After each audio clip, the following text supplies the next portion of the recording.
Hi there, we're just going to do a basic service on the Hyundai I20. So first thing we're going to do is the air filter. It's just got two clips down the bottom here, so you would just unclip those, put that down there, open that up, and you just pull the air cleaner out. If you look at, compare the two, don't look so good. Throw that one out. You would also just check inside the bottom there to make sure there's no big leaves or anything that can obstruct anything. It's not going to go into the engine from the bottom because the air goes in the top here, but you obviously don't want anything in the way. It can be prevented. So it's got two clips at the back that goes in, and then it's just got these two clips. You should be able to do it with one hand, one finger. If it doesn't, don't force it, then something is just not clipped in the back here properly. And then second, for the spark plugs, we need to remove this cover. I have already loosened these with the number 10 socket. So this whole cover comes off. Underneath that you've got 4 coils. I've already changed that one because the camera died.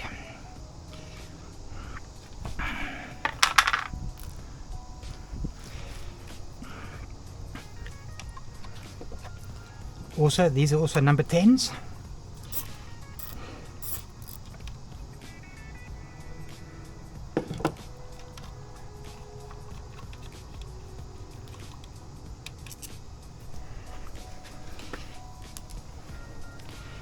You can remove the actual coil because they're quite short without having to actually loosen these clips, because that can be a bit of an issue sometimes trying to get those loose.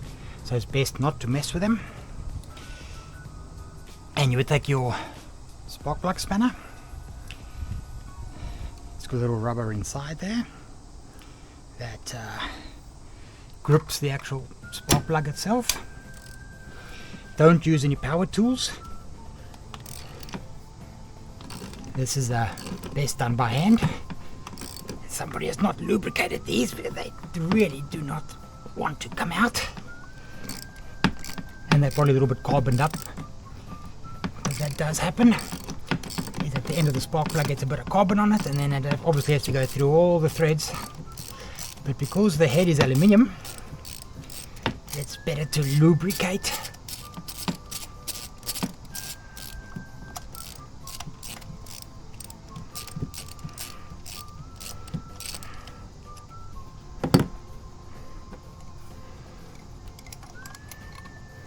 There's the old one out. As you can see, there's a carbon build-up on the end there, so that just makes it a little bit more difficult to get the actual spark plug out, and that makes the threads not feel very good actually. Then you would take your new one,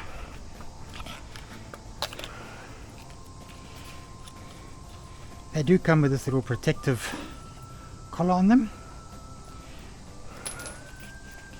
but you still need to make sure that there is an air gap, so you can, the specifications will be in the owner's manual or maybe even on the box itself, but do put these over to, so if the box gets dropped, it doesn't damage or close the gap. So it is factory done in the factory, gapped like that. And I'm just gonna put a bit of lubrication on there at the very least. It's better to use a copper, but unfortunately where I am right now I don't have any, so WD-40 will have to do. And let's put it back in.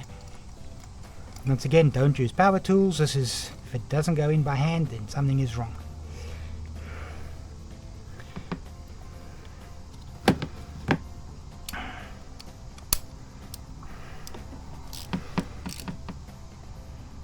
And then just a little nip, do not over tighten it.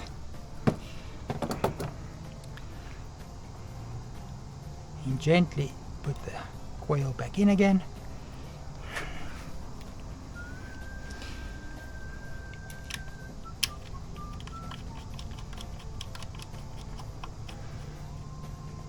just fastening these by hand. I will, these have also all been pre-loosened.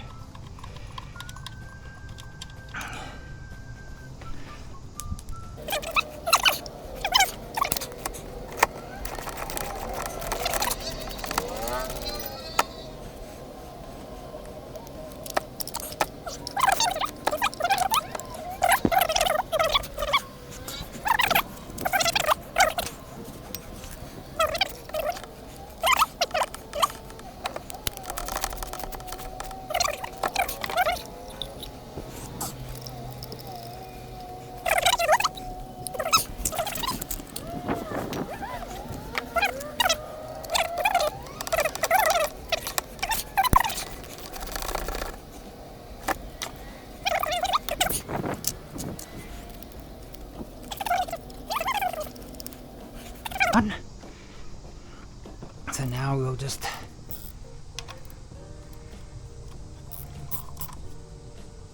fasten these as well.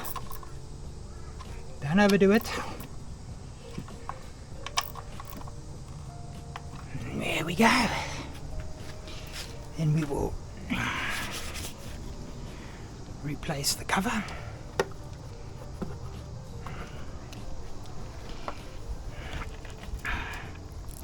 Needs 4 bolts.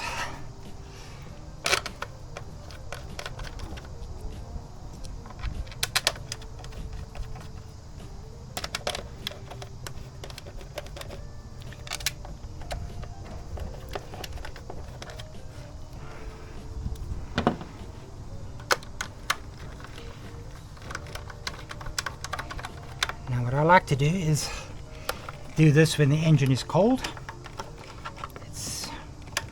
A lot more fun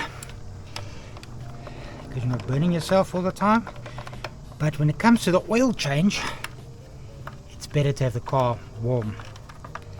So it doesn't have to be completely running temperature, but it is just nice to have it, because to get rid of all the old oil, it's better if it's warm and it flows nicely.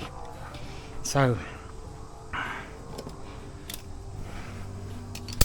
check to make sure everything is good. We didn't do that much, but so what I'm going to do now is take the car for a little drive around the block. That also makes sure everything is good, and then just heat up the oil, and then I will jack it up, and then we will change the oil and the filter. So now we are underneath the vehicle. I have just parked this car on some bricks and things. Never use just a jack, or it's got to be a solid. Yeah, as you can see, there's planks on that side. Because this car is pretty high off the ground, you don't actually need that much, and the filter, oil filter, is very easy to get to.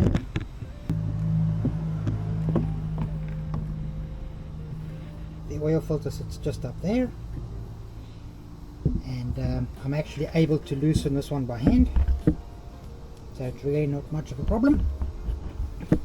You can see the filter. I can get it by hand, and it's pretty warm, and turn it. Okay, obviously you don't want it to come make a big mess, so what I'm going to do now, let's go backwards, and then there, that is the sump bolt. That's going to actually get the oil out of the sump. That's this whole bottom area. There's another one on the other side down there. That is for the gearbox. You want the engine one. Okay, so there's the sump bolt. I'm going to bring a container near it. So we're first going to have to try and loosen it. That's sometimes not so easy.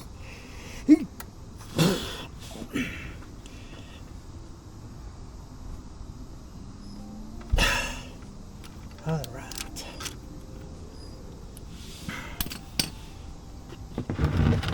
And you remember, when the oil is now full, so what it's going to do is going to spray out of there to about here. It's not just going to run down there. So, and it will also run down there as the oil level gets less. So you don't want a container just here. You need a longish container that will contain all the oil. And it's going to be warm.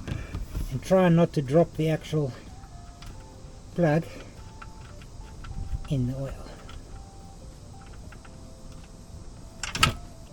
And there we go.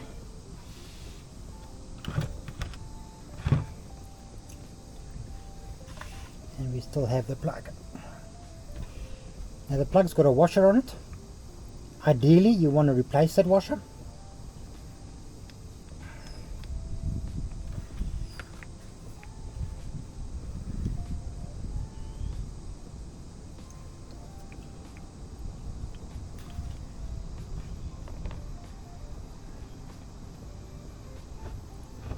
As you can see, the oil's getting less and less.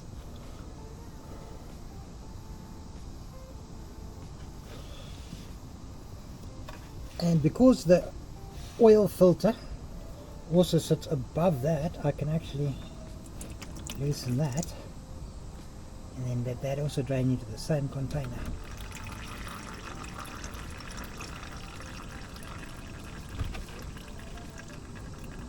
And remember, the oil is hot.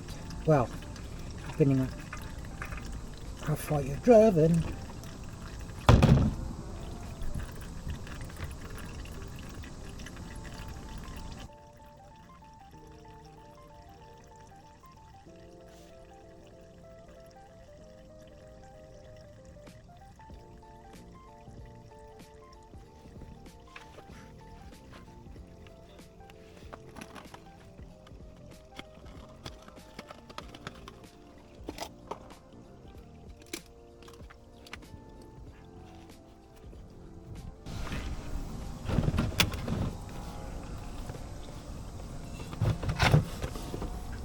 Now on the filter itself, it's got a rubber around there.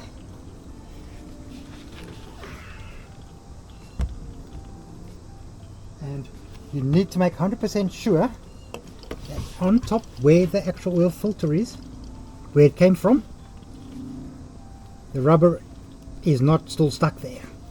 Because that can happen. You've got two rubbers on top of each other and that's going to cause a leak. You can also just make sure on the filter you've taken off the car that that has definitely got the rubber still on it. So also what you would need to do is take a bit of oil and just put it on the rubber, preferably new oil, but because we're under the car now, and just lubricate it just a little bit, not too much, just a little bit of lubrication on there. And then you can find, once again, you just spin it on.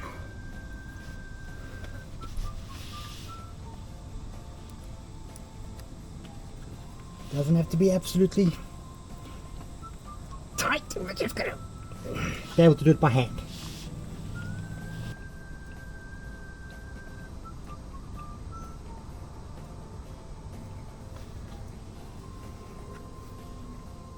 And then when that's enough, put the sun plug back in again.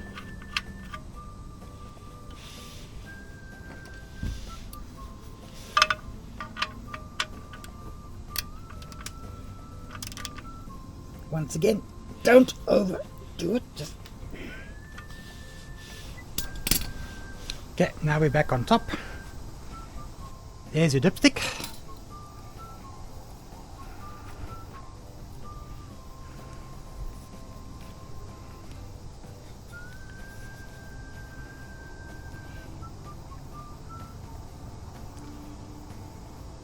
And it's got marks on it.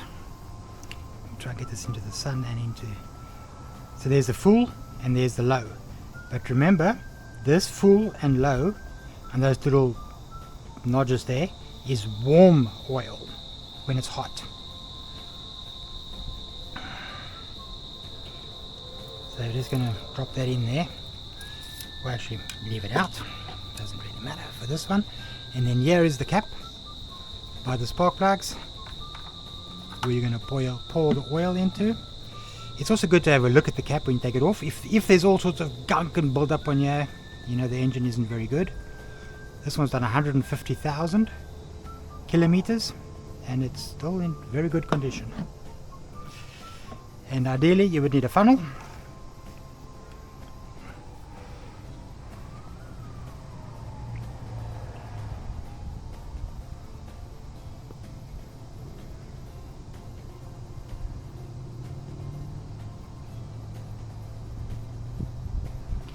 and obviously it's better to put in too little than too much.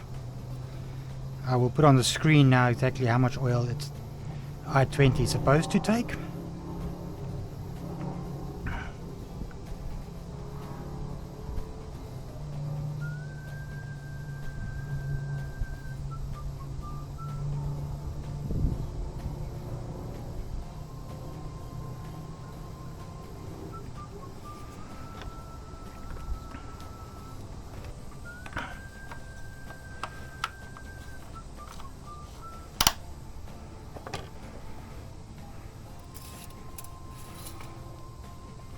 I'm now going to start the vehicle, get it onto a level surface, or if you follow the book and you put in the exact right liters, you've got no problem, and then you're done. Just some more things to quickly have a look at while you are doing the service is the water. This is the water for your windscreen wipers, and here is the coolant that goes into the actual hoses, into the engine. And here is another one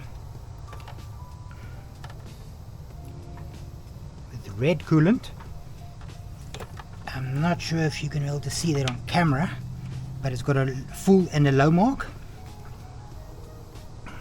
on the actual. But ideally, you would also want to open this, as long as the car is not hot, and make 100% sure there is liquid in here, because that bottle could be full. What happens as this heats up and expands, there's two rubbers here, inner and outer. If the car overheats a little bit, that gets pushed up a little bit, which allows water to escape out of there down this tube and back into this bottle. And then when the vehicle cools down again, because it's sealed on top here, it's a sealed system, it will then suck the fluid, the water with the coolant, back into the engine. So now that we put the right amount of oil in, we're all good. Now ideally you would like to go around the block or something, make sure, come back, park the car somewhere, and make sure you don't have any leaks or anything that might have gone wrong. But that's pretty simple, and now you can do your own services at home. Obviously there's a lot more to it. If you take your vehicle to a workshop, they would be checking the brakes, lubricating the doors, and you can spray WD-40 on the locks and hinges and things. But obviously they will go through the whole car safety wise, whereas we're not doing that right now. We're just doing a quick service.